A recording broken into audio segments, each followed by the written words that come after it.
My name is Wayland X Coleman. I'm currently incarcerated here at MCI Shirley. So today what I want to do is give a brief report on the situation with the mice here at MCI Shirley.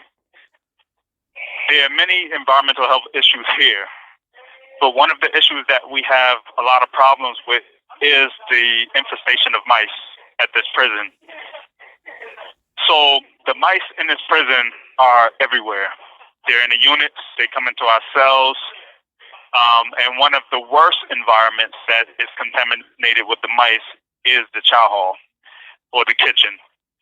So the kitchen where they prep our food, our trays are supposed to be cleaned and all of that, those things.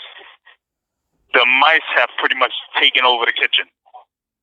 And so the food trays that were being served on are often covered in mice feces before they prepare our food on them. And what they do is, they'll wash and rinse the trays off and then serve our food. And so that's pretty disgusting. And one of the other issues that's happening with our food, in the morning, every morning they send up a crate of milks. And our milks, even though they try to rinse the milks off, there's still mice feces attached to the milks when we receive them in the morning. And so because there's such a problem with the mice in this prison, many of us, we do things like block our doors, the bottom of the doors, so that the mice won't get into the cell. We also tape a piece to the wall on the side of the door so that they won't come in through the side. About a month ago, I was locked in my cell for a couple of hours out of retaliation from bringing this issue up to the superintendent. And what the superintendent was doing when he did his round in the unit, he attempted to remove the piece of paper that I had to block the mice from coming into the cell. So what I did was I explained to him that that particular piece of paper, which was just a flattened out toilet paper roll. That's all it was, and it was just taped to the wall, to the bottom of the door, and it didn't interfere with the door or anything. So what I did was I explained that that was there in order to keep the mice from coming into the cell.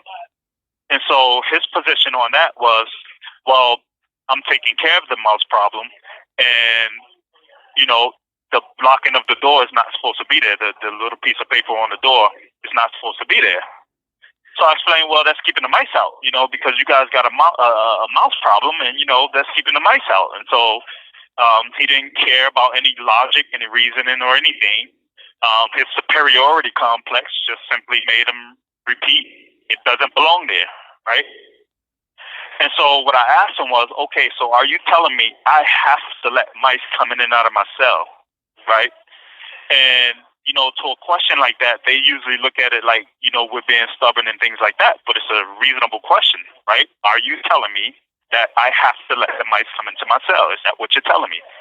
And so he storms off and tells me to take care of it. So I tell him, well, you take care of your mouse problem, right?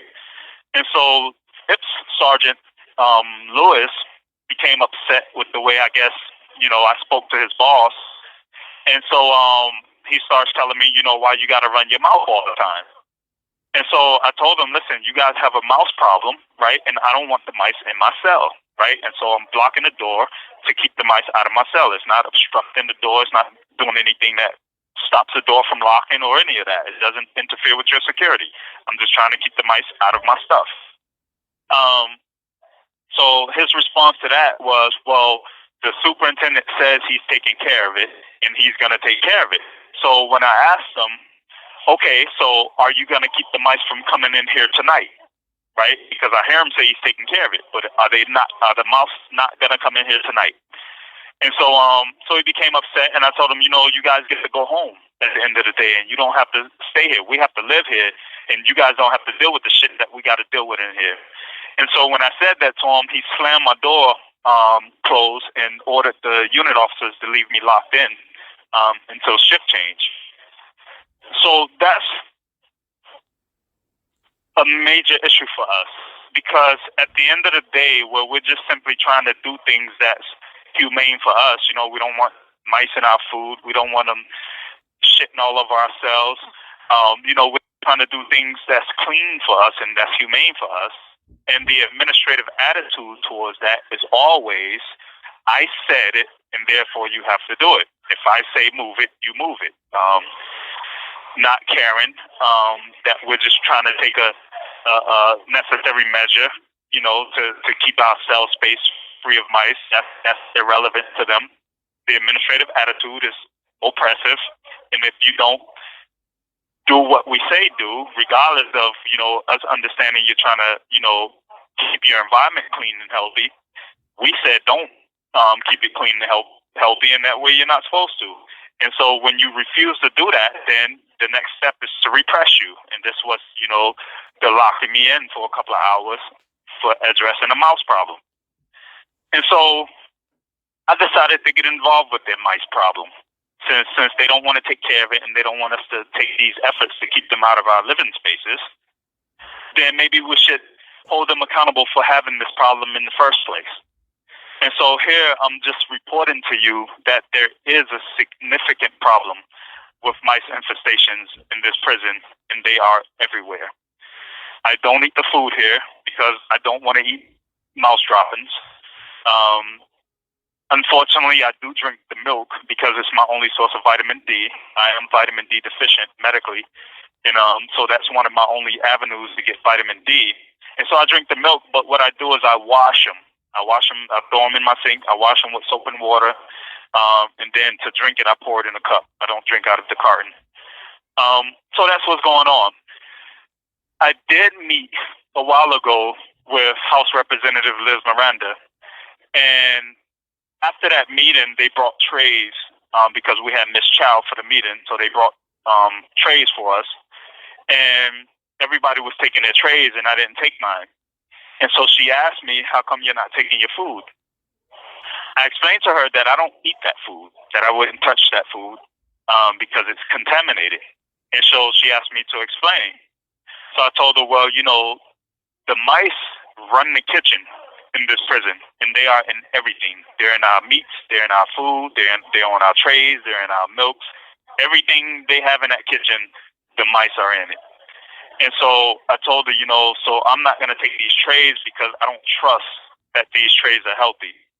So I asked her, when you leave, take a tour of the kitchen.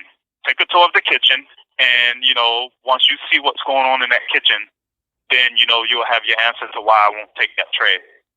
And so she said she would. I don't know if she did, but I haven't heard anything else from that. But that is, a pretty significant thing that's going on that I think people need to pay attention to. So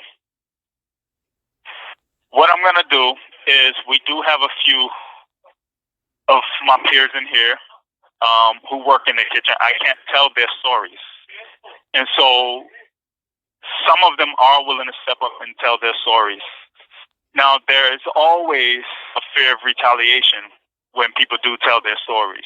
And so these kitchen workers who will tell you about what's going on in the kitchen and the infestation and how nasty it is, they can tell you better than I can, and they will be telling you, but they are at risk of losing their jobs once they tell you their stories. So that's one of our concerns up here. Sometimes the prison job is all a person has, even though they're getting paid pennies. It's still all they have.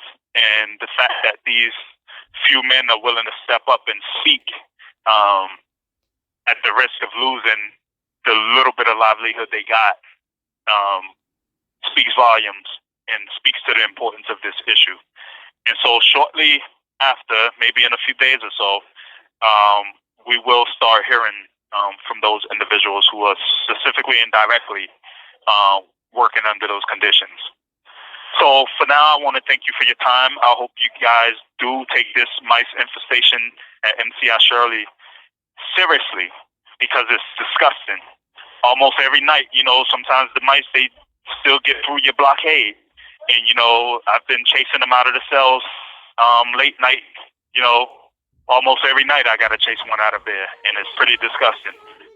So please hear us, hear our voices, and just know that this is a concern. It's an environmental health issue, And under the 8th Amendment of the United States Constitution, exposure to vermin and rodents and things like that are an 8th Amendment violation.